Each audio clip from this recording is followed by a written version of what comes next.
Leta.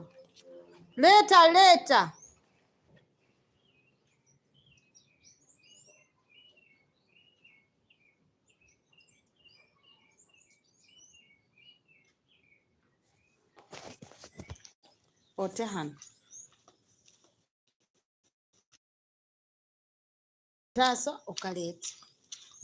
Teka. Tas. Nakataso okaleta.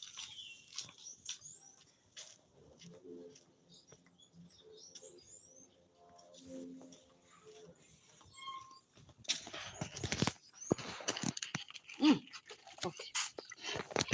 Tutandikire.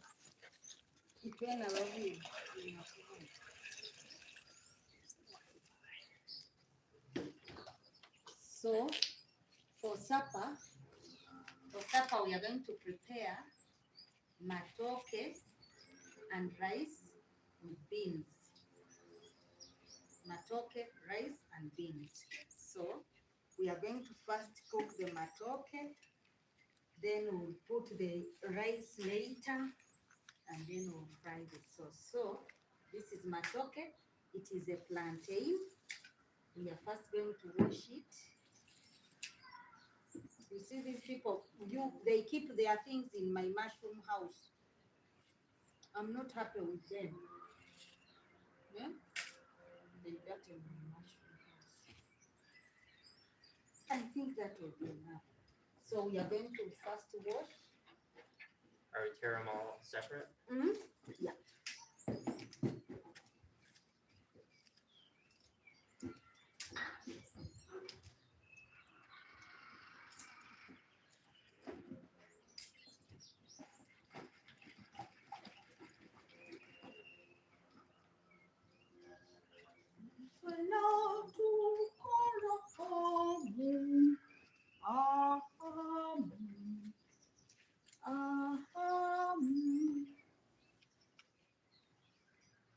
Not that in glass.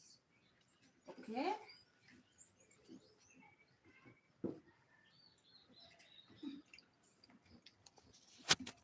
Are you ready? Yeah, how are we doing this?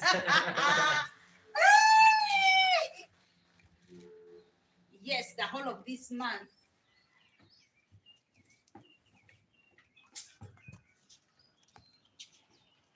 So, any sleep. Okay, now I just peel these? first wait. We wash, put here. Here. Okay. We wash off the dirt. Put here.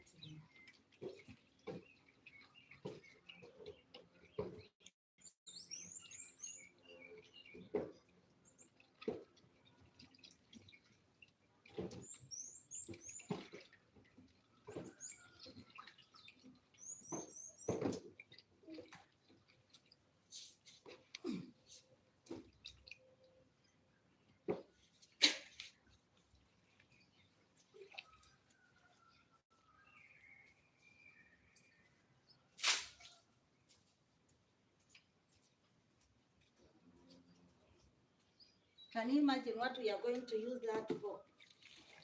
To wrap them? Hmm? To wrap them? Yes. Yeah.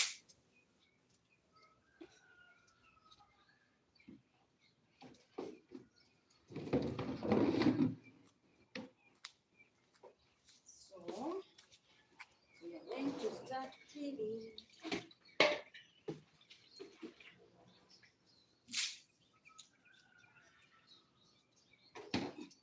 Omusana, kasita temperature taten. This one is yours. Oh, you already have. So this is what we are going to do. You hold it like this.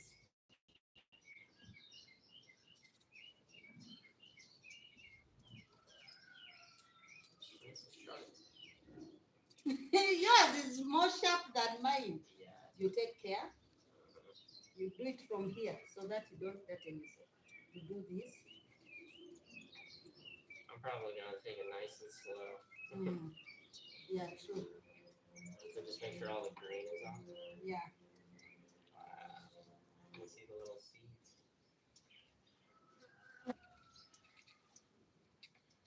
So if you left these to grow, would it just become plantains, or this is a different variety? These are the plantains. So if you left it on the tree longer, they get really big and yellow. These ones are ready. They are ready. Yeah, Okay. so they just become yellow and ripe. Right. But it's okay to. Wow, you made it. You have to cut like this.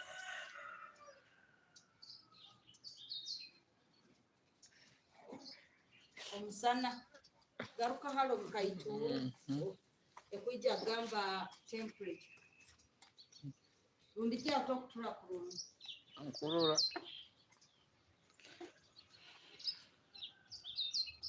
So making sure that none of this is here, right? yeah.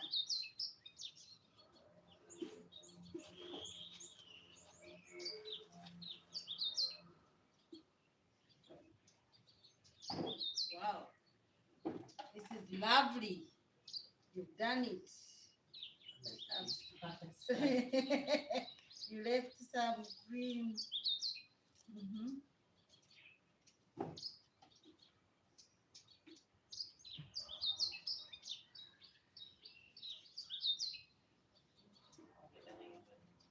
It's okay. Hey, you cut this top part. You keep the knife going on this top part so that you cut this one small, very little, because that is the edible part. You keep. You come on this side here. Uh-huh.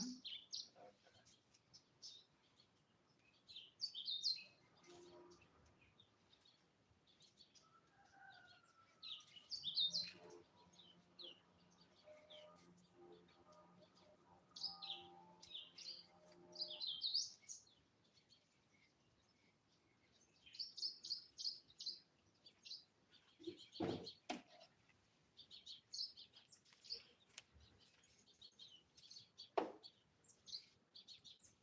So I'm going to sing for you now. But I'm going to sing for you in my language. Have you cut yourself? No, I'm just getting the dirt off. No, you're not supposed to get it off. You wash your hands after. Oh, okay. I feel like I'm getting it on the fruit, but is that okay? Okay. You start from, yeah? Okay.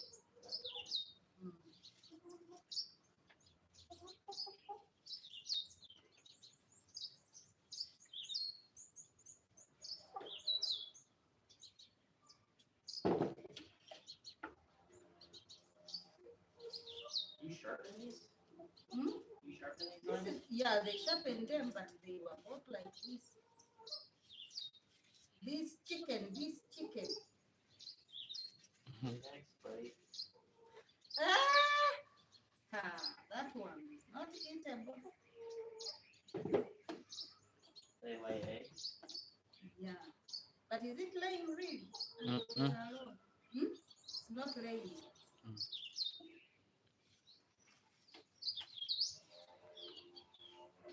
Do you have a whetstone? Okay, you use mine. Give me that. No, it's sharp. It's sharp. It is. Yeah, no, I was just curious if you hand sharpen them yourself. Wow. You have tools. Because, yeah, that's what I do at work all the time. You work all the time. I sharpen knives at work all the time. You sharpen knives? Oh, yeah. What do you use to sharpen machine? No, it's all done by hand.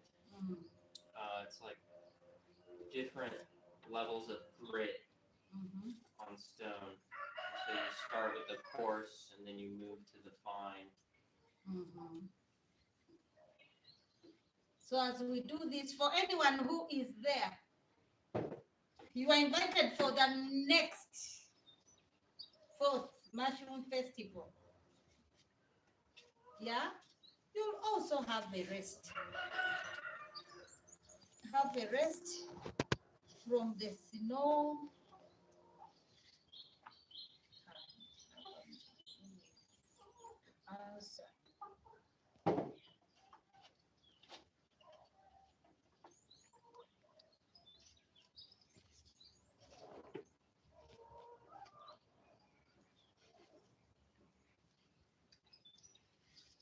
matooke mukeeko ekisigaire okineko kanti ngonza kula kitooke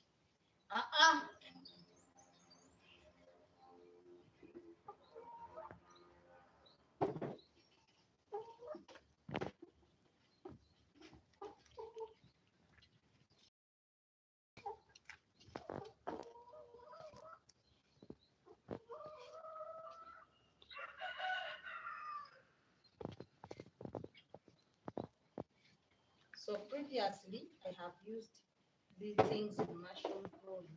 What I do, I dry them. And the oysters grow? You watching me struggle? Yeah. It's not that it's like yoga.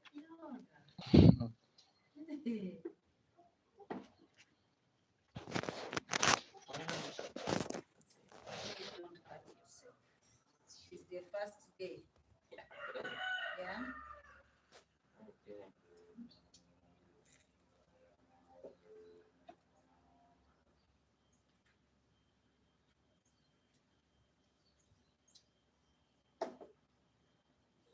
Twongera.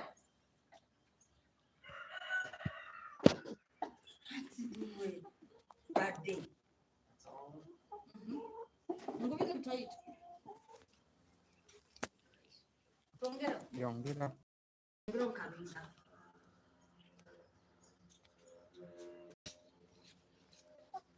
Ngubike mkabinda.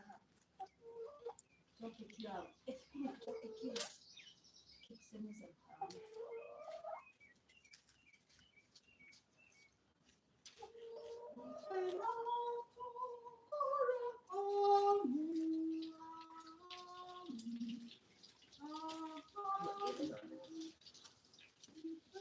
We finished?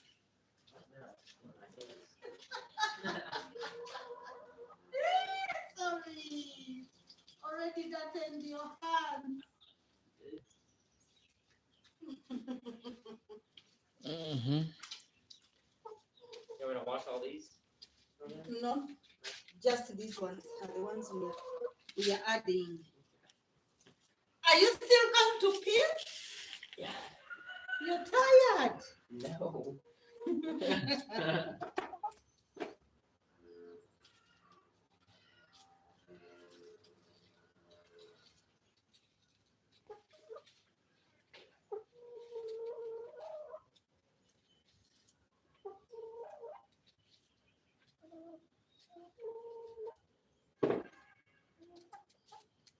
The chickens eat this?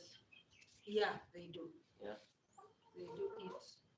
But that one has plenty of things. So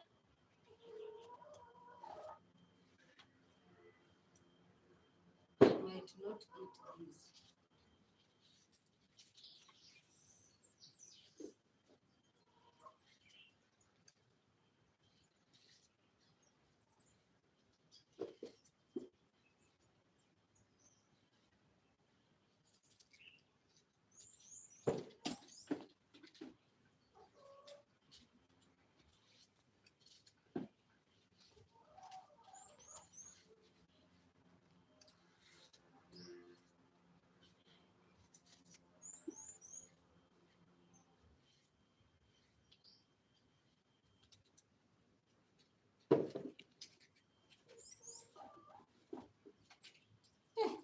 They are finished so quickly. Why?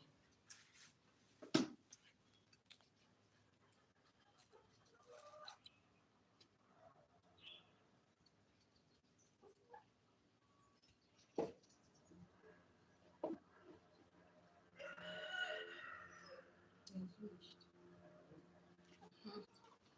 So,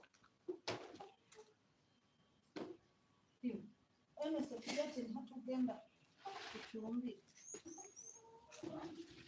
Julian, my dear. Mm-hmm. Do you want these two? Mm? And this is just straight from the cistern, From? the bucket over there, the water. Yes. So we are going to prepare our food. We are going to use these ones. The stems. Yes. This is how we are going to use it.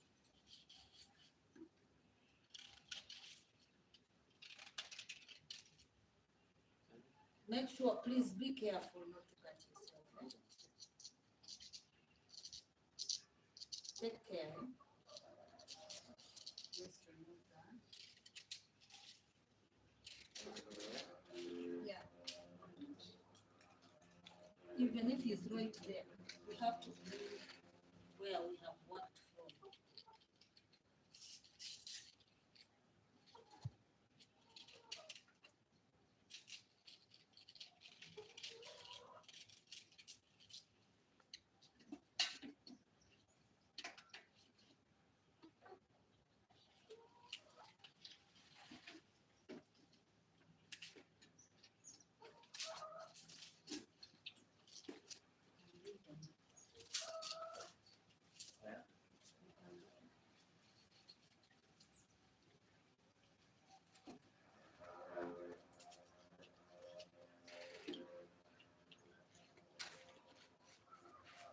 So, this is the method we use in the drum. Slowly. Please make sure you don't cut yourself. That will be the last one.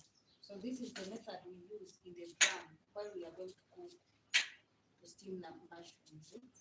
So we first put things down like this. So you assume this is a drum. Okay. You first put things down so that you put water to keep water down. Then when you boil the water, when you put it on the fire and it burns, then it creates steam. Right. So that steam is the one that pasteurizes.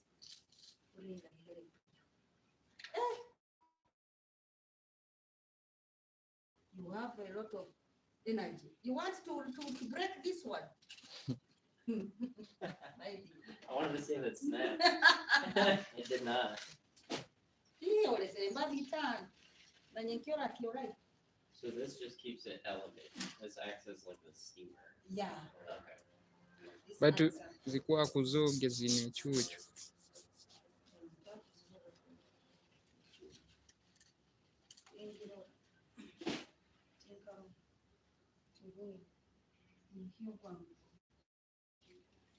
You know.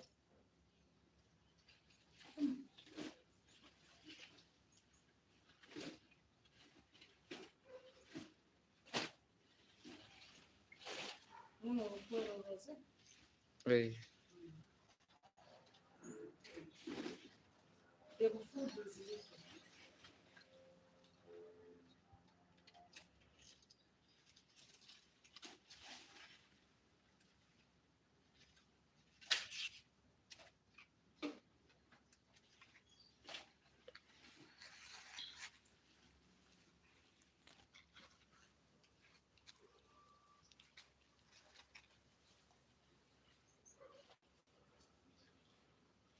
So for anyone who does what, who wants to grow mushrooms locally at home, after removing the food, you put your substrate and put it on the fire.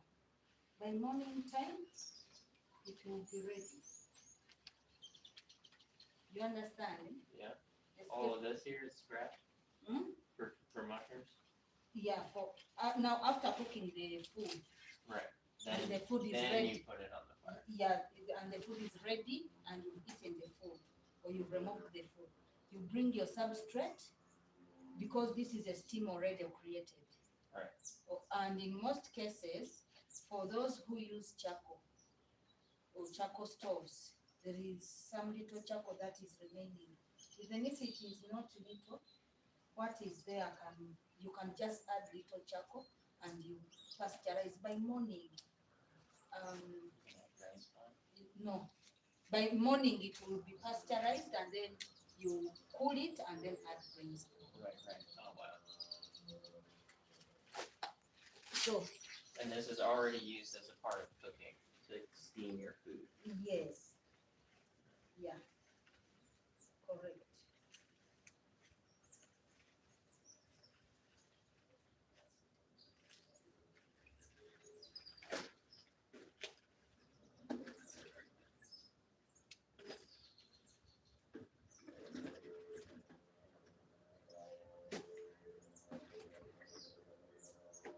already water in there.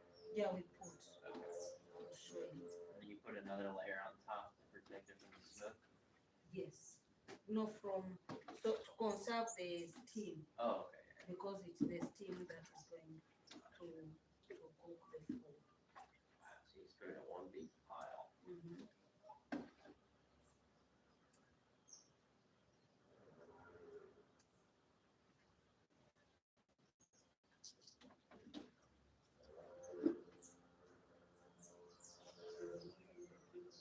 The green ones. I love what you have peeled. Hey, I love it. And it's not only you who can leave the green. Even me, I can.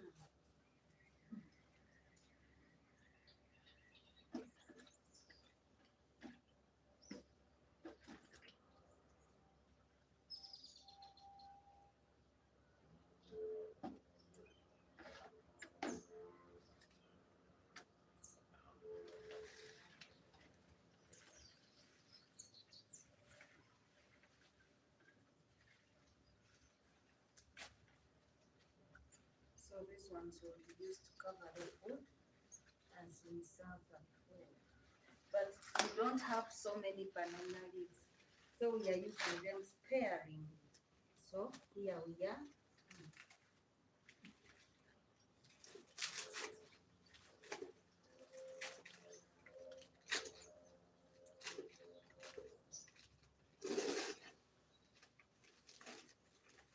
I've got a little bit of water in the basin. Yeah, it is there.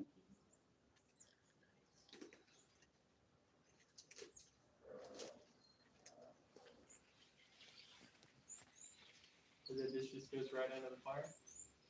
Yes, How long? something like 45 minutes, 1 hour, and it will be.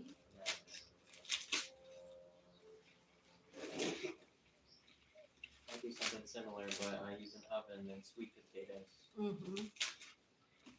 There you go.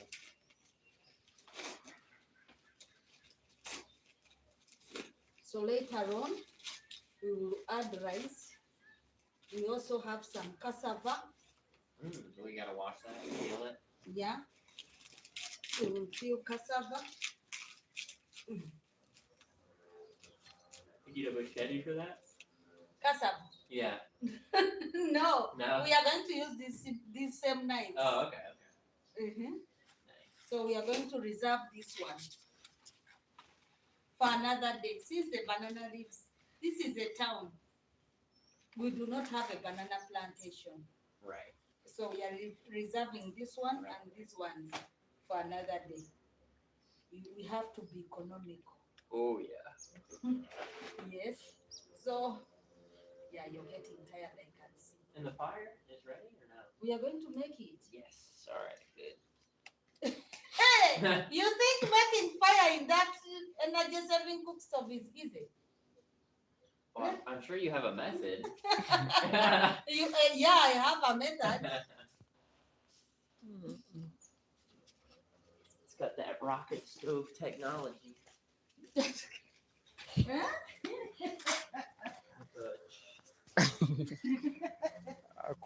akunyumirwa.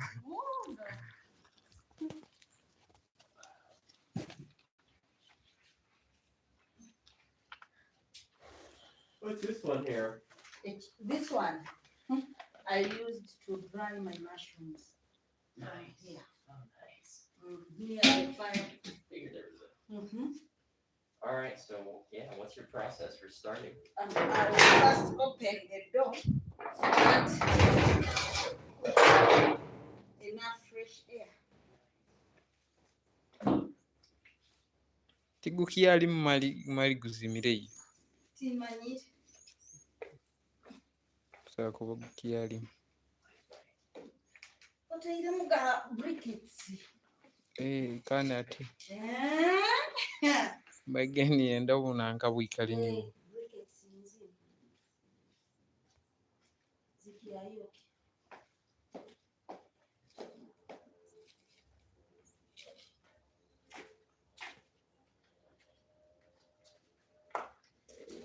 I have to open Oh, you got some coals in there already.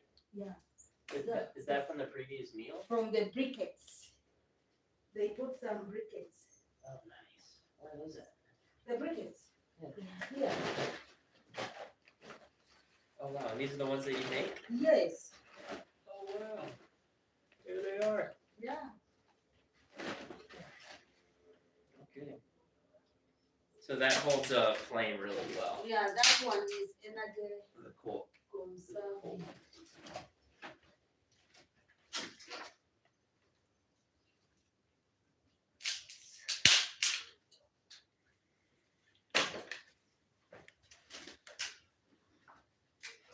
You just go small to larger? Yes. Yeah. I need to go to the smaller pieces. What is this one? And that is a slasher. And I'm the tallest person in the house. You want some help? Please make sure I take care. Leave the small ones. And there's no wood that you can't burn that like harms you. If you burn it. That does what? That harms you In my chest? or just makes you sick or anything like that? No. No. No. We only have one species that I know of back home that does that. When you burn it, you get You get real sick. really. I'm hearing that for the first time. Yeah. But not in Africa. Don't do that. Okay. That's not allowed. Okay. You know, sometimes I become a strict mom. Is that cheating or? Huh? Is that cheating? Cheating what? You gotta do it with your hands or? The knee. Oh yeah. In Africa, we can burn any type of wood. You've already gotten a wood? No, do you see the blue there? That's from rocks embedded in my knee from a bike crash. Years ago, like 10 years ago. Those rocks are still there. Aren't they painful sometimes? Not at all. It's a miracle. But how? Because they are That's a great question. foreign. So why did you choose Flash Crusher as your name? Well, mushrooms grow in flushes, right? And then a positive connotation in English. When somebody says they're doing something really well, it means you're crushing it. So you're crushing the flushes. Okay. So flush, crusher. What a wonderful name. That's where that comes from. I was thinking of my friend who was growing mushrooms much better than me.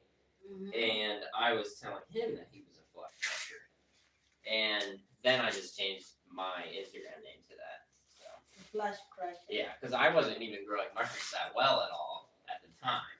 So I figured if I came up with that name, I'd have to live up to it. And then I started growing all these different species. And how I wish I would be the one growing those species. I would be very proud. oh yeah. Yeah, a lot of them, they just need cold, which is unfortunate. So you need a lot of energy to make it happen. And then some of the even warm ones that I was growing, I had a tremendous amount of free power from friends and through work. And so I was in a very unique circumstance. If I just on my own spent money to grow what I grew, it wouldn't make any sense at all.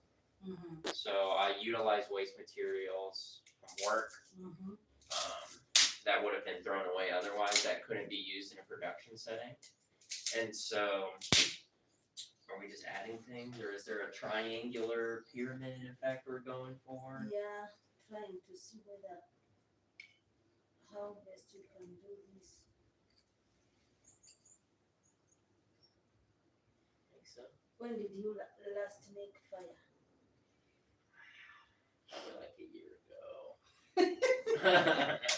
Out in the woods. Not for cooking. In the woods? Yeah.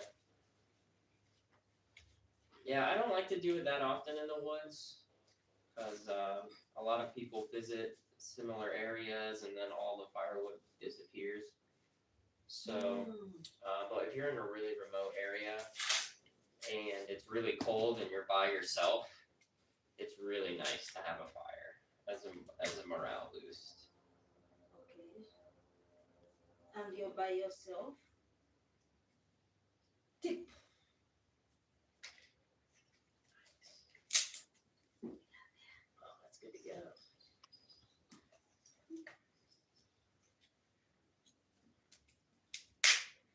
So you wish you would make this fire in the during winter when it's cold. You're right. Well, that's because we don't use fire to cook en masse.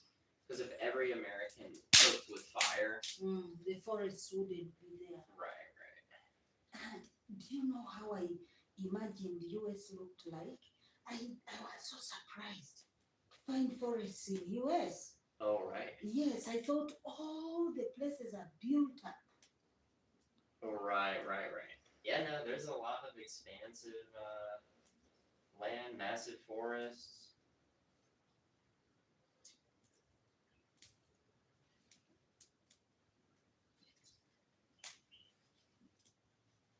And America is so large. I mean, there's so many different types of people that live there that speak differently, that it's all English, but this all sounds different. Yeah. Yeah. There are people that speak English and you end up not picking anything. Oh, yeah. Yeah, like southern accents. Yeah, that's good stuff. They'll speak English and you'll get lost. Yeah. And when they go to the farmers. Ooh. Exactly, yeah. Yeah, no, I mean, you can live in America your whole life and you go to a small town and... No, we are calling on the Americans to come and visit here. Yeah, of course. You know, going out of your comfort zone. Exactly. But it's not easy. How did you gain the courage? I walked in the woods for a long time. So, and I was very scared when I first did it. So. You were very, very scared. Oh yeah. Yeah, You were very, very scared of coming. So I was gonna do all this traveling in my life, and I started in America. So, well, first my grandfather drove me all across America. It was an incredible privilege, and that's when. Since your grandfather loved you so much. Oh yeah, most definitely. Yeah, he was incredible. He's the one who owned the bakery that my family had. And so when he retired after my father passed, after my grandmother passed, then he was able to sell the business basically. And then when he did that, he finally was able to have some freedom. And so he took me all across America, which most Americans don't even get that opportunity. And so I'm incredibly blessed that I was able to do that. That's when I learned about the West Coast. And I was like, I want to live out there one day. Okay. And so. Where was your grandfather living? He was on the East Coast. So we drove across the country, thousands of miles, and then back again. How long did it take you to drive across? 6 weeks. 6 weeks? Well, we took our time. So we would go, we'd stop somewhere, we'd stay in a town for a day, and we'd go travel to another town. We'd go visit all the national parks, all the forests. And yeah, it was absolutely a trip of a lifetime. And then I knew I wanted to live on the West Coast, but I was going to university at the time. And so I figured whatever I did once I graduated, it would be on the West Coast. And then I didn't want to use my degree. I didn't want to be a geologist. I didn't want to work on a computer at all. I wanted to do manual labor. And so I worked in a bunch of restaurants and I saved up money. And then I lived out of a backpack for 6 months. Ooh. So instead of paying rent and paying for a car and paying for fuel and all of that, instead what you do is you pay for kind of like packaged foods and backpack equipment. So so that every 3 to 4 days you go into town to take a shower. And then maybe you split a hotel room with 4 other people. And then people sleep on the floor, you take a shower, and you can get by on about $1,000 a month. And so in America, if you had to pay rent is $1,000 a month. And then you have car payment, and then you have $200 a month in groceries. And the list goes on, right? But if you decide, well, I'm gonna live out of a backpack, it's gonna be very hard, but it'll be affordable. Let's go and clean where we worked from. And so I was terrified to do that. I didn't think I could. I had no experience doing it in the past. I've gone on 2 backpacking trips in my life. And then, You had gone on 2. yeah. Mperezaho onto Bulohan.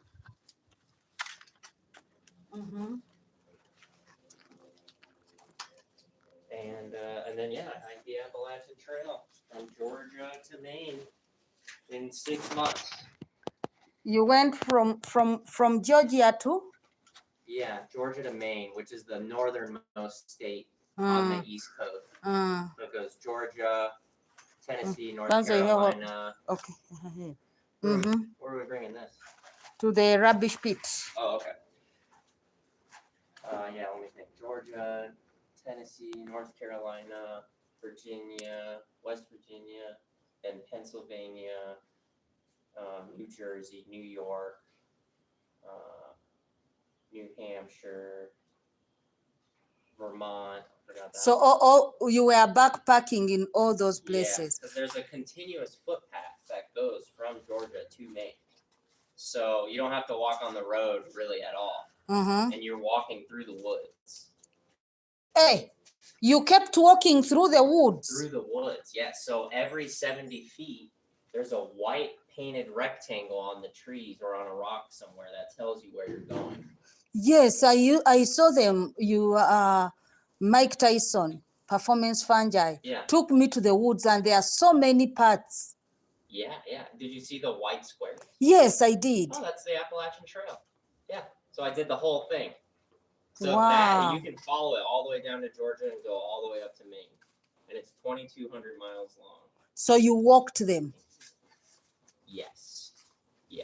Wow. And then every time you get to a road, you go like this, and then somebody picks you up, and then you go into town. You're out. Someone picks you up. Yeah, hitchhiking. Why does someone have to pick you up? So there's a large culture, it's trail culture, and everybody knows that this is a phenomenon. So thousands of people attempt it every year. Okay. And they start in Georgia. Sometimes they start at the top and go down, but mainly you start in Georgia and then you walk up, right? And then you come back walking. Some people do that. That's called yo-yoing. I wanted to do that, but I didn't have the money. So if I had double the amount of money, I easily would have just walked back as far as I could. Hey, this one is saying, Goldenite is saying, where are you from? Oh. Over how do they answer from here? I think you got to type it into the message bar. I'm wondering if they're asking you or me. But I'm from North Carolina, and Josephine is from Uganda. Yes, and from Uganda. We're in Uganda right now. But so I knew that if I had done the trail and I was successful, that I could basically do anything that I was afraid to do with enough preparation. Okay. And I figured, if I'm walking in a backpack, I'm learning how to travel, right? I have to get rides everywhere. I'm going to a new place every day. I have to have maps, and I know what towns I need to visit. I have to plan, I only have 3 days of food, but I need to hike for 4 days. Please take care the windows, eh? Please take care. But that's really the most sterile form of traveling, because everybody knows what you're doing and everybody wants to come support you. So people will drive up in cars called trail angels, and called trail angels. Yes, and they'll cook you food, they'll give you beer, they'll take you into their house. Oh, come have a shower. oh, here, I made you hamburgers, I made you French fries, and you just eat all of this food on the side of the road that people cook for you because they did it years past and they know how hard it is. Because you're not just walking straight in the woods, you're going up some of the largest mountains across the Appalachian Mountains. And so it starts in Georgia in Stone Mountain, and you're just going up and down all day, and you're carrying this really heavy pack.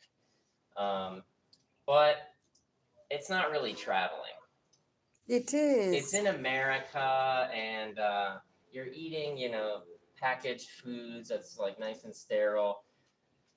I wanted to do that first, so then I could do real traveling, which is like take a backpack, go to Asia, and meet people and see meet people that you don't know. Exactly. People who are totally different. Exactly. People who are cooking food differently. Exactly. And you don't know where you're going to stay that night. And you can't speak the language. So you have to go to people. You can't not be social. You have to go to people. Can I food? Can I sleep? And then they go, oh, yeah, come on. And then they take you and you find a place to stay. And then the next day is different. You have no idea what the next day is going to be. And so I figured I was going to go to Asia and I was going to go to South America. And then one day I would go to Africa. And that would be like the final, real test of traveling. So did you go to Asia? No, I didn't go anywhere. I'm here first. You are in Africa first? Yes. Okay. What are the fears people usually have coming to Africa? The animals, the insects, the snakes, the diseases, the mosquitoes, and really just fear of the unknown. Fear of the unknown. Oh, yeah. Yeah, you have no idea. If you came here on your own, you'd have no idea.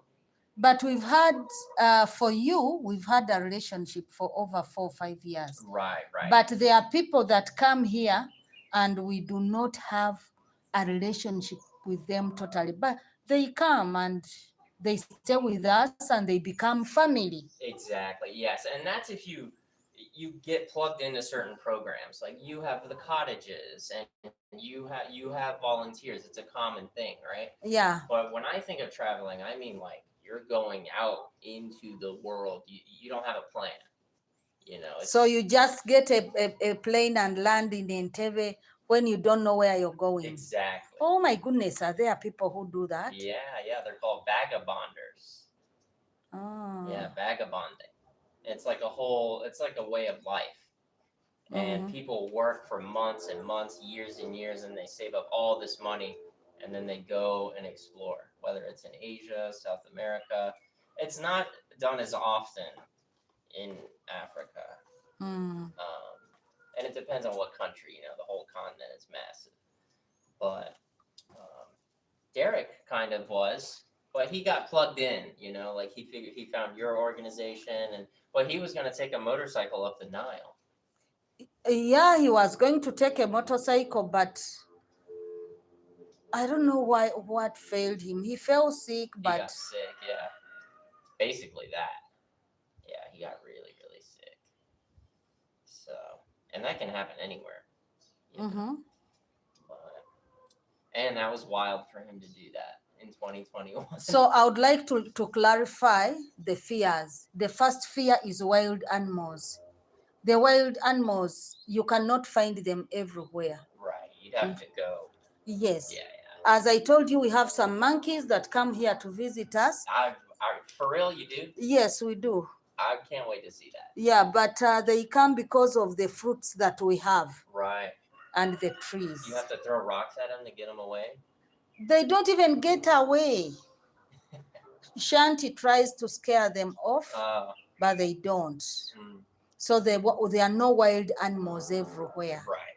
Especially not in the big cities and stuff. No, even in Hoima, there are no wild animals. Even in Chibale, there are no wild animals. In Chibale, though, isn't there that refuge, the wildlife refuge, the forest nearby? No, No. no, it's not. Are you still scared of the wild animals, really? No, I'm not. I was The- just curious. They would have eaten me already. Yeah, exactly. Yeah. No, people are afraid of bears in America. Yeah, I've seen them on Yeah. TikTok Yeah. during this Halloween. This is when I came to know that they are scary and so many. There's a lot. Yeah. So in Washington, where I'm from now, there's tons of bears, and I saw 11 bears in one day one time. 11? It also was the largest hiking day of my life. So, to be fair, I traveled a tremendous amount of ground. But yeah, I feel like I have photos of a bear here somewhere. So I think we'll go live again when we are going to prepare the rice. Yes. Yeah. How are we gonna do that? Are we gonna like steam the rice over Yeah, the fire too? we'll steam it. How do you keep the pressure on for the rice? You will see how we keep it on. You'll see. I'm excited. You excited? Let me find some bear photos for you here too. You didn't send me the other photo. Please do send it to me. Oh, did I not send it on WhatsApp? No. Oh, I need to even make a post.